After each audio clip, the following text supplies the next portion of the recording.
এটাই হচ্ছে বাংলার একমাত্র গ্র্যান্ড ক্যানিয়ন, যেটা পশ্চিম মেদিনীপুর জেলার গড়বেতা শহরে অবস্থিত।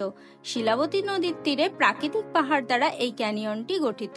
চলো তাহলে আজকে তোমাদের নিয়ে যাই বাংলার একমাত্র গ্র্যান্ড ক্যানিয়নে।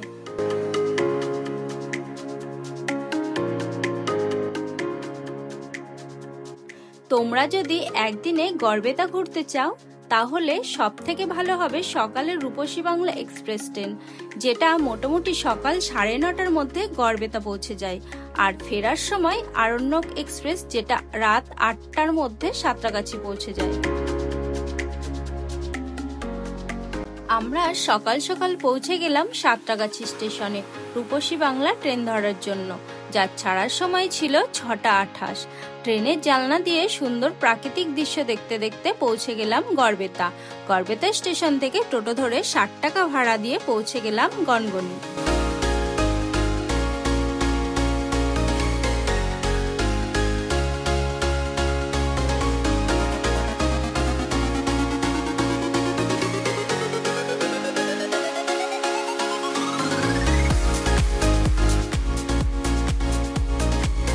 গনগনি পৌঁছে গনগনির অপরূপ দৃশ্য দেখে আমি মুগ্ধ হয়ে গেলাম। গ্র্যান্ড ক্যানিয়ন অফ বেঙ্গল নামে পরিচিত গনগনি একটি বিখ্যাত পর্যটক ও পিকনিক স্পট। গনগনি শিলাবতী নদীর চারপাশে প্রাকৃতিক পাহাড় দ্বারা গঠিত, যা স্থানীয়ভাবে শিলাই নামে পরিচিত। এই পাহাড়গুলো বৃষ্টিপাত ও ঋতু পরিবর্তনের ফলে এরকম দর্শনীয় ভূতাত্ত্বিক কাঠামো তৈরি হয়েছে, যেটা এতটাই সুন্দর নিজের চোখে না দেখলে বিশ্বাসই হবে না। এখানকার স্থানীয় লোকজন এটাকে গনগনি ডাঙ্গা বা গনগনি খোলা নামে বেশি ডাকে।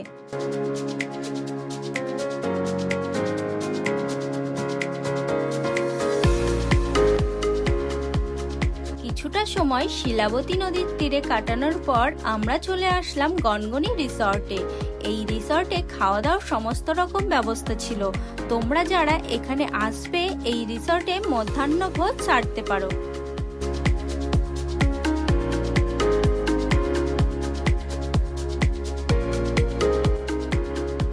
খাওয়া দাওয়ার পর আমরা সম্পূর্ণ রিসর্টটা ঘুরে বেড়ালাম।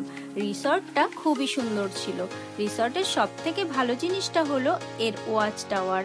এই ওয়াচ টাওয়ারের উপরে উঠে সম্পূর্ণ গনগনির প্রাকৃতিক দৃশ্য ভালোভাবে দেখা যায়, যা সত্যিই অসাধারণ ছিল।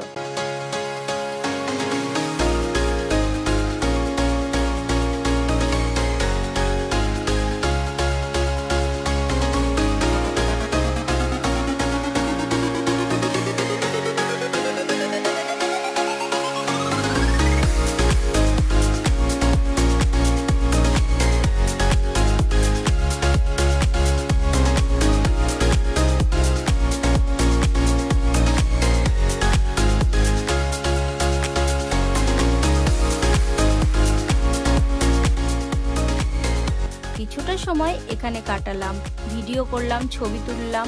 দেখতে দেখতে আমাদের ট্রেনেরও সময় হয়ে গেল। আমরা বেশি দেরি না করে স্টেশনের উদ্দেশ্যে রওনা হলাম।